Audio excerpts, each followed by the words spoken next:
Welcome to another legendary mock draft with the legendary ball knower. I'm here today to talk to you about what just happened in the NFL draft and give you a mock draft, a real draft, 2 rounds that I've done with some other colleagues in the industry to give you our first reactions to the information that we now have in the NFL with rookies, with their landing spots, everything as far as we know it today. And we're going to react to that with this mock draft. So without further ado, I give you the People's 101. He's been the 101. He's the best there is, the best there was, and the best there ever will be at the 101. It's Ashton Jeanty. Ashton Jeanty goes 101. He gets with Pete Carroll. You know they're going to establish it. Chip Kelly's never finished worse than 14th as a coordinator in the run game. So Ashton Jeanty's a 101. We don't have to spend too much time there. Let's get it rolling to pick 2, where the draft starts. And there's a lot of consternation. I've seen people saying, oh, well, you can't take Cam Ward here because he doesn't have the ceiling that you want for the 102. Oh, you can't take anybody other than Travis Hunter here. But we're going to go buck the system a little bit here. Omarion Hampton in this mock draft goes 102. So argue about that in the comments, however you feel about it. He gets first-round draft capital. Yes, they have Najee Harris. There's 463 attempts to go around. We do not care. Moving forward to the 103. Now, we've got the first overall pick in the draft in Cam Ward. So he gets with Brian Callahan, who has been around some legendary quarterbacks in Matthew Stafford and Peyton Manning and Joe Burrow. So at bare minimum, he knows what it looks like. And the Titans spent $90 million on their offensive line. So they've given him the support, hopefully, that he needs. They added Emeka Egbuka in the draft, who won't come up in this mock draft today. But there's another video that I'm going to do where we talk about late round steals, and Emeka Egbuka will be on that video. So 103, Cam Ward, lock it in. We're good to go. Now, the 104, this is a guy who was early on the 102 in a lot of mock drafts, and now he goes 8th overall to the Carolina Panthers. Whew, man, we can't really argue with it anymore. The comp for him for a lot of people was Drake London or T. Higgins, and now he gets 8th overall draft capital. He goes to a place with a vacuum, just wide open for an alpha receiver to take over. And is Ted a true alpha? It remains to be seen. I was on an episode with Cody Carpentier, and he said that he was a beta alpha, a beta receiver in an alpha's body, but he gets alpha draft capital, and he goes 104 here. There, like I said, Xavier Legette led the Panthers last year with 81 targets. So there's an opportunity to be had in Carolina. Moving on to the 5th pick, we've got TreVeyon Henderson. Now, TreVeyon Henderson goes to the New England Patriots. Now you say, oh, but Chev Ramondre's there, and we don't like that. I mean, they've got Gibson too. I don't care. Both of those guys fumble the ball a lot. And one thing TreVeyon does not do is fumble. And he adds an element of explosiveness.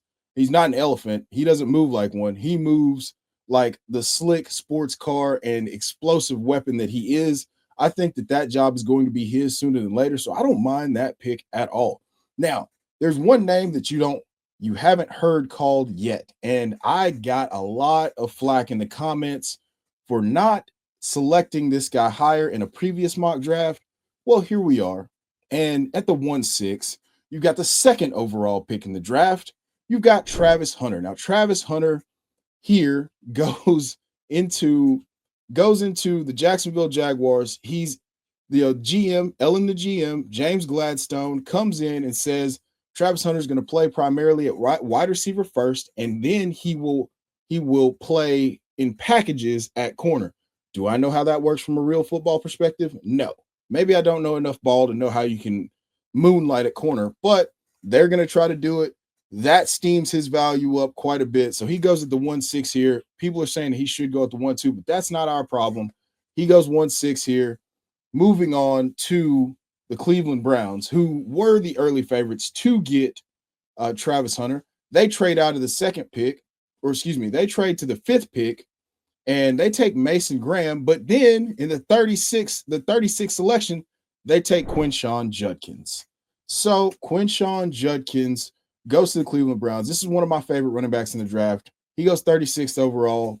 He's competing with Jerome Ford and Pierre Strong to lead this backfield in targets. Now, the Cleveland Browns were the fourth worst rushing attack in 2024, and they only scored 8 rushing touchdowns as a whole. So there's a lot to love about the landing spot and the opportunity, but not a lot to love about what the situation is that he's walking into.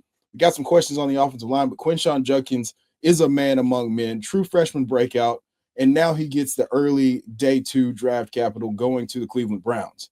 Now, at pick 8, this might be the biggest surprise of the entire draft. He is, no one saw this coming. We hoped for a great landing spot for a guy that's one of my favorite running backs in this class, in the deep running back class.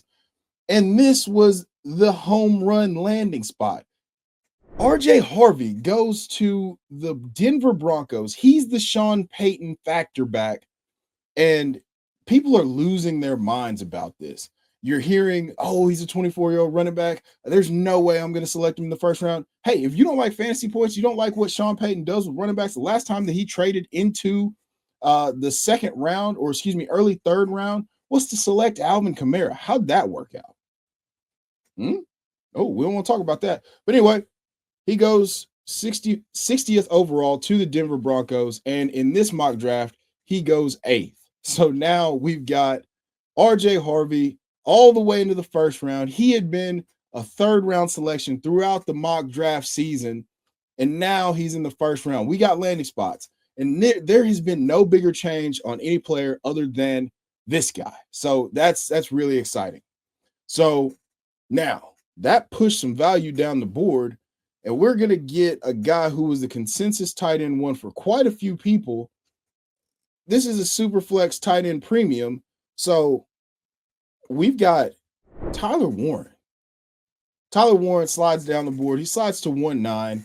A part of that is the fact that he went to a landing spot that we do not love because of the questions about quarterback play, the questions about what his long-term prognosis is. Is there a completely different regime in there after this season going into 2026? We don't know all those.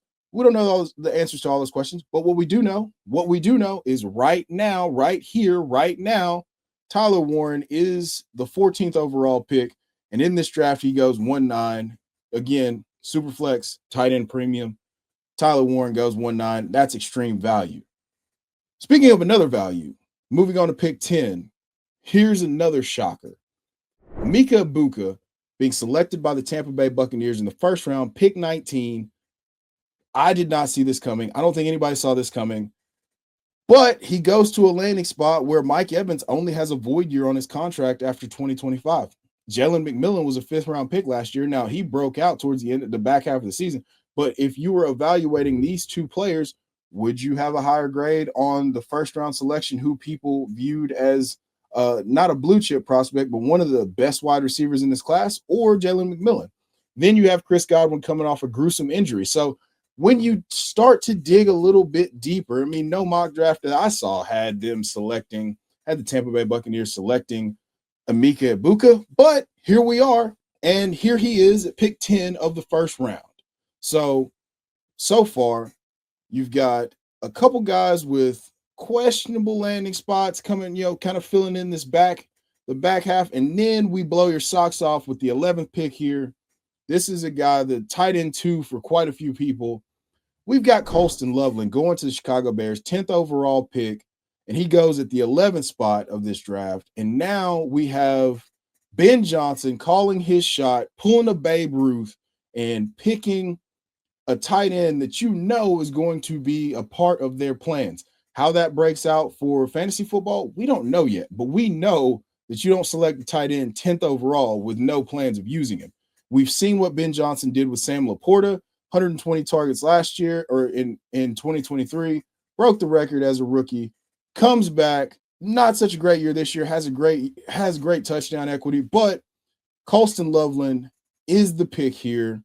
He's the 11th pick in the first round, and what we have here is a guy that is going to be able to perform. So we know that Colston Loveland was an athlete, a talent at the position. You've got two archetypes of tight end in the first round here. You've got the more rugged yards after catch, very big and physical in Tyler Warren. And then you have the finesse pass catcher, the guy who can separate and run all the routes in Colston Loveland at the 11th selection of the first round. And rounding out the first round, we've got Kaleb Johnson.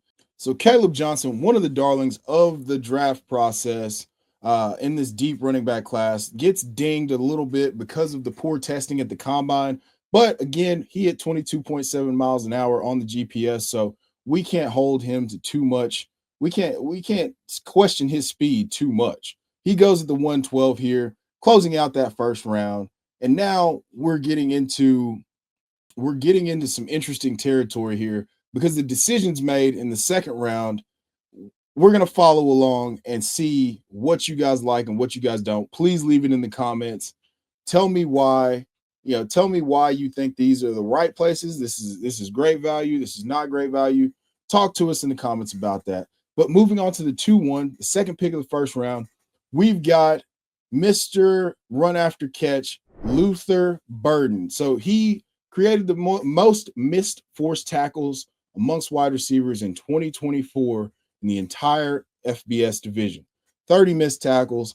This is a guy, Ben Johnson, calling his shot, surrounding rookie contract Caleb Williams with all the weapons that you could possibly imagine. This guy is dynamic with the ball in his hands. Is he the most polished route runner? No. You can go look it up on Twitter. The University of Missouri released some practice footage of him running routes. It's not the best, but after the catch, I don't think that there's anybody that you can argue with being better than Luther Burden here. So that's pick 2-1 in the second round. Pick 2-2, we've got Jayden Higgins. Jayden Higgins goes 34th overall to the Texans. He's the Nico Collins comp that now is paired with Nico Collins to give CJ Stroud another big-bodied answer on the outside. That's a great landing spot. Pick 2-3, the 23rd overall pick, the first wide receiver the Packers have taken in the first round since Javon Walker in 2002. Matthew Golden goes to the Green Bay Packers, and we're talking about a guy who is, runs a 4.29, ran the fastest 40 amongst wide receivers, had some huge performances in the college football playoff and the SEC championship. Matthew Golden is the pick here at 2-3. At 2-4, one of the darlings of the Senior Bowl, the MVP of the Senior Bowl for, I believe, the American team, caught the game-winning touchdown, goes 58th overall to the Las Vegas Raiders. That is Mr. Jack Bech. Bech don't kill my vibe. So Jack Bech goes 58th overall. In this mock, he goes to the 2-4 the second round. He gets that capital. There's really no pass catchers besides Jacoby Myers and Brock Bowers. So he might be able to carve out some targets. We obviously know that Brock Bowers, 150 targets. Jacoby Myers is one of the most underrated players in the entire NFL, going over 1,000 yards and consistently outperforming the expectations for him. But we can move on. Now, we have the only other quarterback selected in the second round here. We've got Jaxson Dart at the 2-5. That's tremendous value in a Superflex going to the New York Giants. Now, is he going to play right away? We don't think so. They've got Jameis Winston, and Russell Wilson is expected to be the starter. Does he come in and beat them out? I mean, this is a guy who didn't have a cadence. John Gruden asked him for his cadence, and then he didn't say a word and clapped. So we might have some development on the way here, but he does get that first-round draft capital, which we love for quarterbacks, and he goes to the 2-5 here, which I think is great value. Now, moving on, we've got the exciting one. We've got the Anglo-Saxon assassin. We've got Cam Skattebo. Cam Skattebo goes to the 2-6 here. He goes fourth round to the New York Giants. So we've got a guy who catches passes well. That's a former wide receiver in Tyrone Tracy there. Now they add Cam Skattebo, who caught 44 passes, had some great plays in the college football playoff. Cam Skattebo goes 2-6 here. Do I like it? I don't know. You tell me what you think here. And then we've got Tre Harris. Now, Tre Harris going after Cam Skattebo, I don't necessarily agree with that, but these weren't my decisions. These are results from an actual mock. Tre Harris, the analytics darling, puts up 1,000 yards in 8 games. Now he goes 56th overall to the Los Angeles Chargers. We've got only Mike Williams there to threaten him for targets.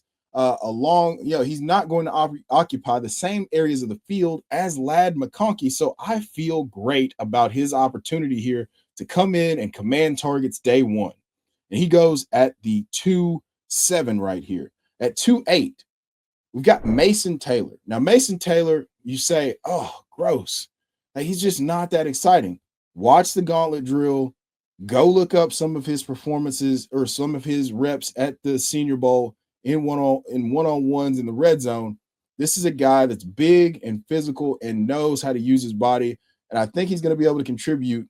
Keep in mind, he goes 42nd overall to the New York Jets. And in that, there's only Breece Hall and Garrett Wilson there to catch passes. So this could be a positive landing spot. I did an episode with Andrew Cooper where we talked about a guy like Mason Taylor going to a situation where he's the second in the pecking order for targets, and that very well could be the case. Keep in mind, Justin Fields did support Cole Kmet to his best fantasy finish ever, and I believe Mason Taylor is a very similar player. He goes at the 2-8 here.